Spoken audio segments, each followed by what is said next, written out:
नमस्कार दोस्तों, मैं राजेश और स्वागत है आपका कॉमेडी शॉर्ट यूट्यूब चैनल पे, जहां हम करते हैं न्यूज़ की बात कुछ मसाले के साथ। अब करेंगे हम इंटरनेशनल न्यूज़ और नेशनल न्यूज़ की बात मसाले के साथ।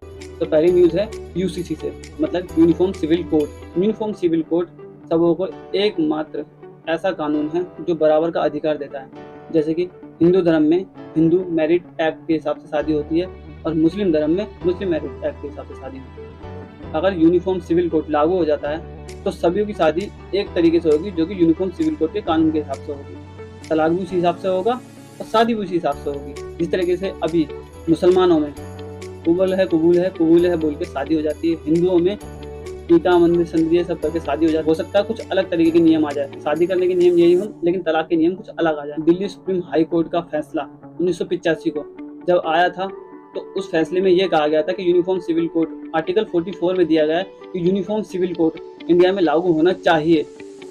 लेकिन 1985 से अभी तक 3 दशक बीत चुके हैं और आज तक ये फैसला नहीं हुआ। बहुत शर्मिंदगी की बात है, 3 दशक तक अभी तक ये कानून लागू नहीं किया गया। आर्टिकल 36 से लेकर आर्टिकल 51 तक राज्यों को ये पावर दी गई है कि वो अपना कानून बना सकते हैं। उस कानून में ध्यान रखने की बात ये होगी कि किसी इंसान के मूल अधिकार अहित ना हो, किसी का धर्म अहित ना हो, किसी प्रकार की कोई पब्लिक में परेशानी ना हो, और उस हिसाब से वो कानून बना सकते हैं। देखते हैं देश में यूनिफॉर्म सिविल कोड लागू होगा या नहीं होगा, लेकिन यूनिफॉर्म सिविल कोड लागू होने से पब्लिक का ही फायदा है। तो चलिए बढ़ते हैं दूसरी खबर की तरफ। दूसरी खबर है फ्रांस की। फ्रांस जल रहा है यार। फ्रांस में एक प्रॉब्लम आ चुकी है जो कि फ्रांस जल रहा है। फ्रांस के जलने का एक कारण जो पोलैंड ने बताया, पोलैंड ने ये कहा है कि फ्रांस के अंदर माइग्रेंट आ चुके हैं जो कि साउथ अफ्रीका और सेंट्रल एशिया से आए हैं। माइग्रेंट के आने के कारण फ्रांस में जो टोटल आबादी 7 करोड़ के आसपास थी, उसमें से 1 करोड़ की आबादी केवल माइग्रेंट की है। जो माइग्रेंट वहाँ पे दंगा भड़का रहे हैं और आग लग चुकी है पूरे फ्रांस में, आग बबूला हो चुका है पूरा फ्रांस। जगह जगह लोग प्रोटेस्ट कर रहे हैं, आग लगा के दंगे कर रहे हैं। पोलैंड ने कहा कि मैं अपने देश में किसी को भी ऐसे ही नहीं आने दूंगा। मैं आने दूंगा यूक्रेन को आने दूंगा या यूरोप के आसपास के कुछ देशों में से लोगों को आने दूंगा, लेकिन मैं सेंट्रल एशिया से या साउथ अफ्रीका से किसी को एंट्री नहीं करने दूंगा पोलैंड के अंदर। फ्रांस में आग जल चुकी है, आग लग चुकी है। माइग्रेंट के कारण कहा जा रहा है कि वहाँ के कुछ लोग जो बाहर से आए हैं उन्होंने आग लगाई है। तो बढ़ते हैं सीधा तीसरी खबर की तरफ। तीसरी खबर है सोलर एनर्जी पर। अभी विकसित देशों ने एक फॉर्मूला अपनाया है जिसमें कि सोलर पावर को एक लेजर लाइट के थ्रू धरती पे छोड़ा जाएगा और उससे उनको बिजली मिलेगी। अमेरिका, चीन, जापान ये ऑलरेडी कर चुके हैं। इंडिया का यहाँ पे अभी कोई हाथ नहीं है, इंडिया ने ऐसा कुछ नहीं कहा है। इसमें क्या किया जाएगा ये मैं आपको बताता हूँ। जिस तरीके से सोलर पैनल धरती पे लगाए जाते हैं उसी तरीके से सोलर पैनल अंतरिक्ष में लगा जाएंगे सैटेलाइट की जगह, और उन सैटेलाइट को इस तरीके से सेट किया जाएगा कि लेजर बीम की तरह धरती पे उसकी रोशनी गिरे और उससे उनको पावर मिलेगी जो कि टावरों के अंदर जाएगी और टावरों के अंदर बिजली वो हमारे घर तक पहुंचेगी। मैं आपको बेसिक से समझाता हूँ। जो हमारी सैटेलाइट निकलती है वो जब घूमती तो पृथ्वी पर रहती है, चारों तरफ पृथ्वी पर घूमती रहती है, लेकिन वो सिर्फ कनेक्शन हमारे भारत में ही पहुंचाती है। हम सैटेलाइट छोड़ेंगे सब एरिया में से घूम के जाएगी, लेकिन वो जानकारी कहाँ पहुंचाएगी? भारत में पहुंचाएगी। इसी तरीके से वो लेजर बीम होगी तो वो घूमेगी तो चारों तरफ, लेकिन वो अपनी लेजर बीम से रोशनी कहाँ पहुंचाएगी? अमेरिका ने लगाई तो अमेरिका के पास पहुंचाएगी, भारत ने लगाई तो भारत के पास पहुंचाएगी, अगर चाइना ने लगाई तो चाइना के पास पहुंचाएगी। ये फ्यूचर का प्लान है जो कि पास भी हो चुका है और कई देशों ने इसको टेस्ट भी कर लिया। तो बढ़ते हैं तीसरी खबर की तरफ। तीसरी खबर देश के अंदर से है, बहुत ही दुखद खबर है। वो खबर ये है कि हमारे देश में जो हमारा देश है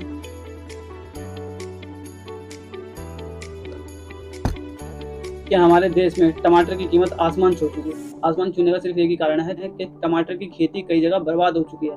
बर्बाद होने का कारण बताया जा रहा है अभी जो गुजरात की तरफ और राजस्थान की तरफ जो साइक्लोन आया था उससे टमाटर की फसल बहुत ज्यादा खराब हो चुकी है, क्योंकि बेमौसम बरसात हुई थी। बेमौसम बरसात के कारण टमाटर की फसल एकदम खराब हो चुकी है। जो बिपरजॉय तूफान आया था गुजरात और राजस्थान के अंदर, उस तूफान की बात कर रहा हूँ, जिसके कारण फसल खराब हो चुकी है। टमाटर दिल्ली में 100 रुपये, यूपी में 100 रुपये, कुछ सेंट्रल जगहों पे 100 रुपये, महाराष्ट्र में 100 रुपये, कुछ जगहों पे तक 120 या 200 तक भी पहुंच चुके हैं टमाटर के रेट। तीसरी खबर है सीधा नेपाल से। क्या नेपाल बनेगा श्रीलंका?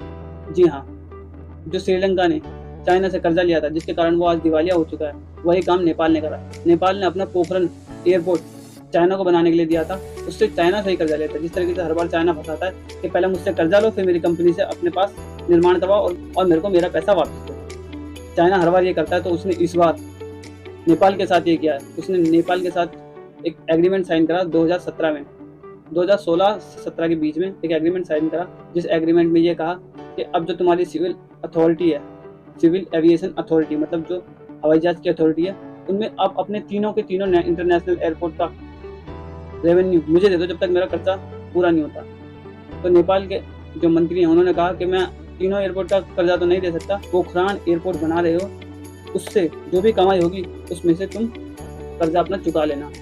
हालांकि पोखरान जो एयरपोर्ट है वहाँ पे इंटरनेशनल फ्लाइट नहीं उतर पा रही, तब से बना है जब से एक चीन की इंटरनेशनल फ्लाइट उतरी है।